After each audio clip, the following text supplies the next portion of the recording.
Hi everyone, my name's Tom. Welcome back to the Foremotion YouTube channel. So today we're going to be going through what is shape change. So how it works in the body, some ways you can see it in the body, and the ways that the body actually goes through the act of dynamic shape change. So first, to kind of kick this off, I think it's important to talk about what shape change is.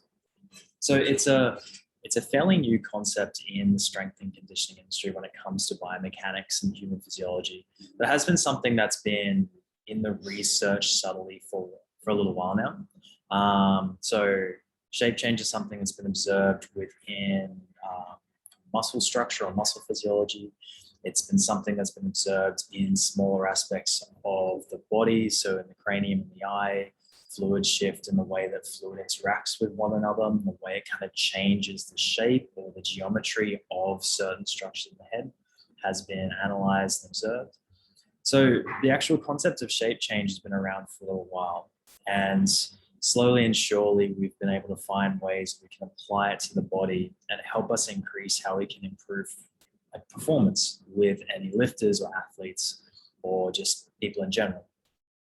So the whole concept of shape change is using certain exercises, specific training, specific reps and sets, specific intensities to help make someone better at the sport or activity they're trying to get better at. So a good example of this is, say someone really struggles with bench press.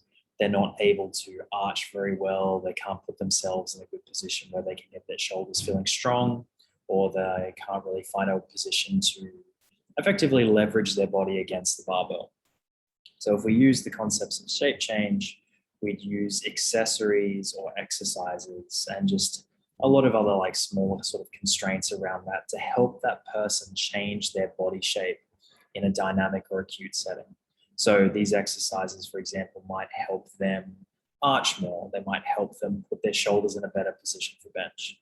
So it's not necessarily a cueing thing. It's more so allowing someone to physically change the shape of their body, specifically the rib cage, the lower back, the pelvis, like these really sort of like center structures of our body to help us get better at certain lifts.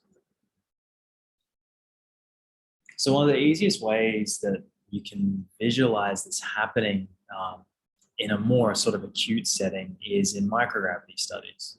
So a lot of the time, like a lot of the research shows that bodies generally tend to change shape over long periods of time. So there's a lot of research that generally shows that as people age, we tend to develop more thoracic kyphosis or a much more rounded shoulder posture over time. But if we look at microgravity studies, we can see how if we change the force vector that someone's training on, or essentially where we're applying sort of like compressive force to our body just like essentially molds itself like a big piece of putty. So when astronauts go into space, for example, usually the body is very good at monitoring blood pressure throughout the body and maintaining blood flow to the head. But because we no longer have a downward gravitational force happening, all of a sudden all of our blood shoots up to our head. And the head, cranial organs, even the upper body to an extent actually start to get larger because they start to swell up with fluid or air or whatever you want to call it. And it's just a really interesting example of like more so just how like moldable our body really is. So we take away that constraint of gravity and all of a sudden our body can change its shape. That's just a really good example of how quickly it can happen. Generally speaking, as soon as astronauts return back to Earth or return back to gravity, it does tend to resort back to normal, but it's very interesting to take note of. So in terms of like when we're under gravitational force, like when we're training on Earth, like because obviously most of us are training on Earth, there are two different ways that we can control shape change, or at least have some control over it in a sense. So the first one is our ability to breathe or our respiration. So generally speaking, like when it comes to breathing, if we fully exhale and get all the air out of our body will start to squish itself as much as it can. Our body will almost get smaller because we've got no internal pressure pushing out. There's no air volume inside our body making our body expand outwards. So when we breathe in or breathe in maximally, we fill up with as much air as possible. Our chest gets bigger, our upper back gets bigger, Our lungs fill with air, our abdominal cavity kind of inflates as well. And we get larger in shape. So if we bring this back to the bench press analogy like we talked about at the start, someone's having trouble arching, for example, one thing we could do with the shape change sort of concept is teach someone to get more air volume into their chest, because that will help them arch up higher to the barbell. So the more internal pressure there is from that air, or the more they can breathe into that certain position, or the more they can direct the air into that certain position, the bigger of an arch they can get and the easier they find their benches. Conversely, we also have muscular compression as another option that we can control the shapes of our body, the shapes of our rib cage, or the shapes of our pelvis.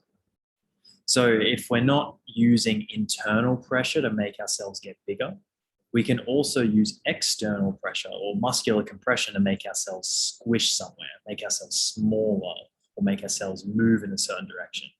So if we continue working with the bench press sort of example that we're talking about, if we're arching heaps through our lower back, through our middle back, through our upper back, we're spending a lot of time in a contracted erector sort of position. Our extensors, our lumbar extensors are in a lot of extension. They're arching us forward. We spend enough time in that position, say we're benching multiple times a week, we're doing GHR on top of that, we're rowing, we're doing overhead press, we're doing a lot of extension-based movements. Eventually, over time, our muscles will turn their resting position into that contracted position. Because generally the body is very, very susceptible to whatever environment we put ourselves in or whatever stimulus we put ourselves through.